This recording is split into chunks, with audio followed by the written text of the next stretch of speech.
رسول اللہ صلی اللہ علیہ وسلم کے وصال کے بعد ابو بکر رضی اللہ تعالیٰ عنہ کی وفات مسلمانوں کے لیے دوسرا بڑا صدمہ تھا۔ ان کی وفات 23 جمادی الآخر 13 ہجری بمطابق 22 اگست 634 عیسوی غروب آفتاب کے وقت ہوئی تھی۔ مدینہ کے لوگ یہ خبر سنتے ہی گھروں سے نکل آئے۔ عورتیں بھی خلیفہ اول کے گھر کی طرف دوڑ پڑیں۔ ان کی سسکیاں اور ہچکیاں نکل رہی تھیں۔ ہر عورت اس طرح غمگین اور ماتم کناں تھی جیسے ان کا اپنا باپ فوت ہو گیا ہو۔ ابو بکر رضی اللہ عنہ نے اپنی زندگی کے آخری دنوں میں ہی حضرت عمر رضی اللہ عنہ کو اپنا جانشین نامزد کر دیا تھا۔ حضرت عمر رضی اللہ عنہ نے اس نامزدگی کو قبول کرنے سے ہچکچاہٹ کا اظہار کیا تھا، لیکن ابو بکر رضی اللہ عنہ نے صاف الفاظ میں کہا تھا کہ عمر کے بغیر ان حالات پر جن میں سلطنت اسلامیہ گھری ہوئی ہے قابو پانے کی صلاحیت کسی اور میں نہیں ہے۔ اس دور کی تحریروں سے پتہ چلتا ہے کہ حضرت عمر رضی اللہ عنہ بڑی ہی روح کش ذہنی کیفیت میں مبتلا تھے۔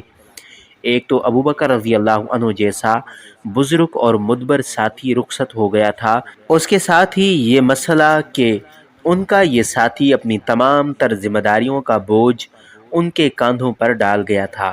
حضرت عمر رضی اللہ عنہ نے ابو بکر رضی اللہ عنہ کے جنازے کے پاس کھڑے ہو کر یہ ماتمی کلمات کہے تھے: اے خلیفۃ الرسول اللہ، آپ نے قوم کو کس مشکل میں ڈال دیا ہے، آپ اسے بہت بڑی مصیبت میں چھوڑے چلے جا رہے ہیں۔ آہ، آپ جدا ہو گئے، اب کیسے ملنا ہوگا۔ ابو بکر رضی اللہ عنہ نے خلافت کے لیے عمر رضی اللہ عنہ کی نامزدگی اپنے طور پر ہی نہیں کر ڈالی تھی، ذاتی طور پر رسول اللہ صلی اللہ علیہ وسلم نے بھی کبھی فیصلہ نہیں دیا تھا۔ جس طرح حضور صلی اللہ علیہ وسلم اپنے ساتھیوں سے مشورہ کیا کرتے تھے، اسی طرح ابو بکر رضی اللہ عنہ نے بھی وصیت لکھواتے وقت مشورے کیے تھے۔ سب سے پہلے انہوں نے عبد الرحمن رضی اللہ عنہ بن العوف سے پوچھا تھا، حضرت عمر رضی اللہ عنہ کے متعلق ان کی رائے کیا ہے؟ خدا کی قسم، عبد الرحمن بن عوف رضی اللہ عنہ نے کہا تھا، عمر کے متعلق آپ کی جو رائے ہے وہ اس سے بھی بہتر ہے، لیکن ان کے مزاج میں سختی ہے۔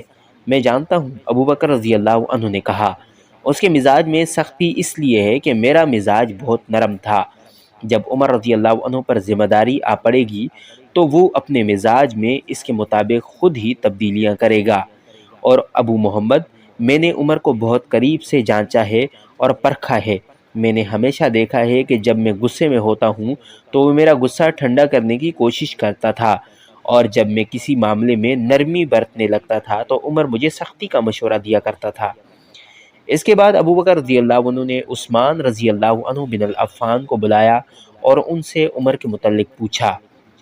ہم سب سے بہتر جاننے والا اللہ ہے۔ عثمان غنی رضی اللہ عنہ نے اپنی رائے ان الفاظ میں دی: میری رائے یہ ہے کہ ان کا باطن ان کے ظاہر سے کہیں بہتر ہے اور ہم میں ان جیسا کوئی نہیں۔ اس کے بعد ابو بکر رضی اللہ عنہ نے سعید بن زید، اسید بن خزیر اور کئی اور مہاجرین و انصار سے عمر کے متعلق پوچھا اور انہیں یہ بھی بتایا کہ وہ عمر کو اپنا جانشین نامزد کر رہے ہیں۔ میرا فیصلہ کس حد تک صحیح ہے؟ انہوں نے ان لوگوں سے پوچھا۔ ان سب نے فرداً جو رائے دی وہ تقریباً ایک جیسی تھیں، جن کا لب لباب یہ تھا کہ عمر کا مزاج اتنا سخت اور درست ہے کہ وہ خلیفہ بن گئے تو مسلمانوں میں انتشار و افتراق کا خطرہ پیدا ہو جائے گا۔ تاریخ کے مطابق طلحہ رضی اللہ عنہ بن العبیدہ ان سب کی نمائندگی میں ابو بکر رضی اللہ عنہ کے پاس گئے۔ خلیفۃ رسول اللہ طلحہ رضی اللہ عنہ نے ابو بکر سے کہا، جب اللہ آپ سے پوچھے گا کہ ریت کو کس حال میں کس کے حوالے کر آئے ہو تو آپ کیا جواب دیں گے؟ عمر رضی اللہ عنہ کو آپ اپنا جانشین مقرر کر رہے ہیں، کیا آپ نے کبھی دیکھا نہیں کہ وہ لوگوں کے ساتھ کیسا سلوک کرتا ہے؟